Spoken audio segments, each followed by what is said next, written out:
दोस्तों स्वागत है फिर से आपका एक नए वीडियो में। जी हाँ, वेलकम टू जी हाँ लर्निंग। इस वीडियो में हम जानेंगे ई शिक्षा कोष ऐप के बारे में और ई शिक्षा कोष पर जो भी नया आदेश आया हुआ है उसके बारे में। जो भी आदेश आया हुआ है, राज्य के सरकारी विद्यालयों में कार्यरत प्रधानाध्यापक, शिक्षक एवं अध्ययनरत बच्चों की तकनीकी आधारित प्रतिदिन उपस्थिति दर्ज कराने के संबंध में।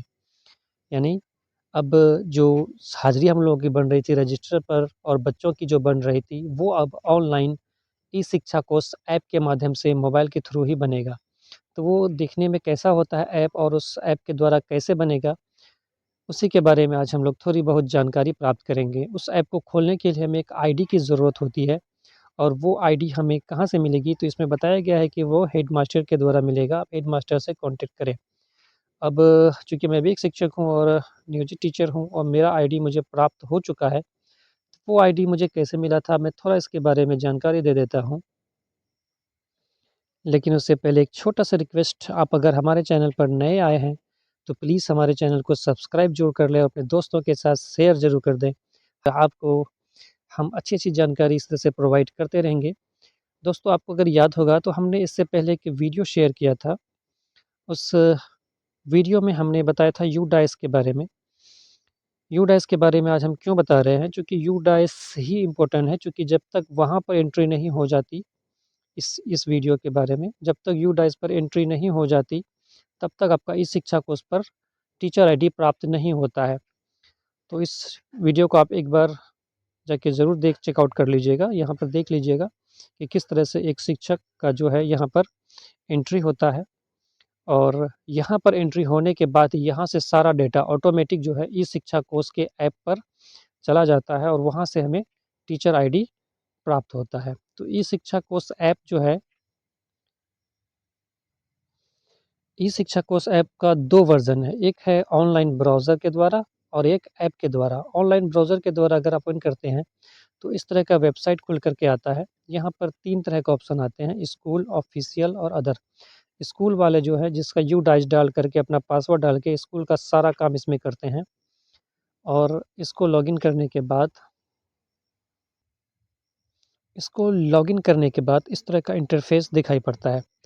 अभी यहाँ पर ज़्यादा इंटरफ़ेस दिखाई नहीं पड़ रहा है, यहाँ पर सिर्फ़ एक स्टूडेंट का कॉलम है, स्कूल स्कूल का कॉलम है, पीएम पोषण का कॉलम है, रेस टिकट, स्पोर्ट असेसमेंट और सेव सैटरडे का है। यहाँ पर एक कॉलम इसी तरह से और बनकर आएगा जिसमें लिखा होगा टीचर।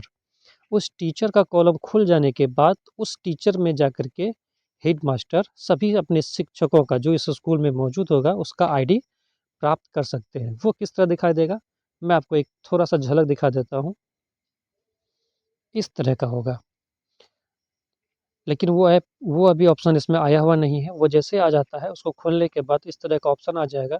यहाँ टीचर आईडी, टीचर की शिक्षक की आईडी लिखी हुई रहेगी, इतना डिजिट का होगा। ये आईडी सभी शिक्षकों को ऑटोमेटिक स्थापना के द्वारा प्रोवाइड किया जाएगा और ये सारा बन जाने के बाद सभी का शिक्षक आईडी आ जाएगा और इस शिक्षक आईडी का एक डिफ़ॉल्ट पासवर्ड देगा और उस पासवर्ड के ज़रिए आप अपना जो ऐप है, उस ऐप को खोल के यहाँ पर डालिएगा, टीचर वाला ऑप्शन में क्लिक करके। तो यहाँ यूज़र आईडी डालिएगा, पासवर्ड डालिएगा, तो फिर ये खुलेगा। कैसे खुलेगा इसको भी हम खोल के दिखाएँगे, फिर कैसे ये हाज़िरी बनेगा।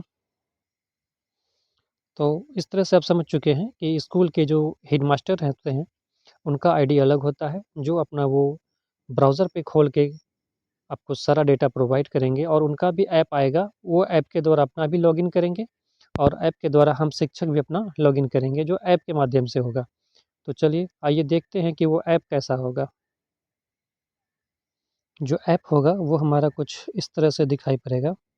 इस ऐप को जैसे हम आईडी अपना जो टीचर आईडी प्राप्त हुआ था, वो टीचर आईडी डालने के बाद और अपना पासवर्ड डालने के बाद जैसे ही लॉगिन करेंगे, लॉगिन करने के बाद इस तरह का इंटरफ़ेस हमारे सामने खुल कर के आ जाएगा। इसमें 2 ऑप्शन दिखाई पड़ रहा है। पहला ऑप्शन है मार्क अटेंडेंस और दूसरा ऑप्शन है upload save data. Mark attendance पर जब हम लोग क्लिक करेंगे, तो इसी पर क्लिक करने के बाद हम लोग अंदर जाएँगे। इस पर जैसे ही क्लिक करेंगे तो हमारे सामने ये 2 ऑप्शन खुल के आएगा, सेल्फ अटेंडेंस और मार्क ऑन ड्यूटी।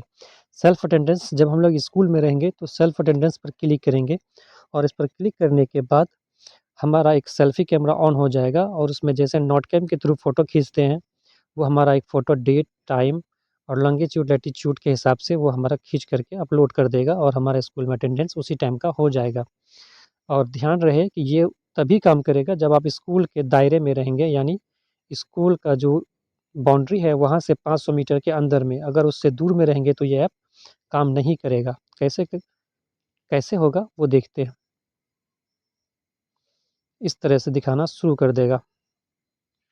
इस तरह से दिखाएगा परमिशन डिनाइड, क्योंकि आप जो लोकेशन है उस लोकेशन स्थान से इतना मीटर दूर है। जब तक कि इसका 500 मीटर के अंदर में नहीं आइएगा तब तक ये काम नहीं करेगा। इसके लिए आप रेफरेंस लोकेशन पर क्लिक करेंगे, आपका लोकेशन क्लियर हो जाएगा और आपका हाज़िरी यहाँ से इस तरह से बन जाएगा। तो ये हुआ वो शिक्षक का ऐप जिसके थ्रू आप अपना हाज़िरी बनाएँगे। आईडी कहाँ से प्राप्त होगा वो भी मैंने आपको बता दिया और शिक्षक का भी इसी तरह से खुल जाएगा और प्लस जो हेडमास्टर होंगे उनका भी खुलेगा। हेडमास्टर जैसे आप यहाँ बनाएँगे उसको अप्रूव करने का भी ऑप्शन आएगा। हेडमास्टर का कैसा खुलेगा उसका भी इंटरफ़ेस आपको हम दिखा देते हैं। उसमें एमआईएस रिपोर्ट होगा, मार्क्स अटेंडेंस होगा, अपलोड सेव डाटा होगा, अटेंडेंस अप्रूवल, यानी जो आप अटेंडेंस बनाएँगे वो हेडमास्टर उसको अप्रूव करेगा और उसके बाद आपका अटेंडेंस अप्रूव हो जाएगा। तो इस तरह से वो हेडमास्टर का खुलेगा और इस तरह से हम शिक्षकों का खुलेगा।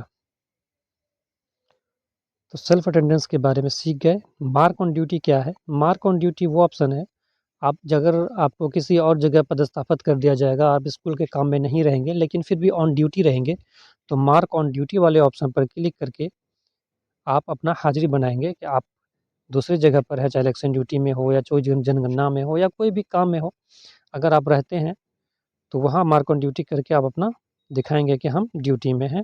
मार्क ऑन ड्यूटी को क्लिक करने के बाद इस तरह से दिखाएगा mark in, mark out. Mark in जैसे करेंगे आपका टाइम दिखा देगा और फिर मार्क आउट जिससे करेंगे उसमें टाइम कितना बजे जाएँगे वो दिखाएगा और यहाँ पर डेटा दिखा रहा है कि आपने स्कूल से कितना किलोमीटर, कितना मीटर दूर हैं। तो इस तरह से हम लोगों ने देखा कि किस तरह से हम ऐप के माध्यम से अपना हाज़िरी वगैरह बनाएँगे। उम्मीद है कि आपके सारे सवालों के जवाब मिल गए होंगे। अगर कोई सवाल बाकी रह जाता है तो प्लीज़ कमेंट बॉक्स में कमेंट ज़रूर कीजिएगा, ताकि हम दोबारा जब वीडियो बनाएँ तो उसको मेंशन कर सकें। और वीडियो अगर अच्छा लग रहा हो तो प्लीज़ हमारे चैनल को सब्सक्राइब और अपने दोस्तों के साथ शेयर ज़रूर करें।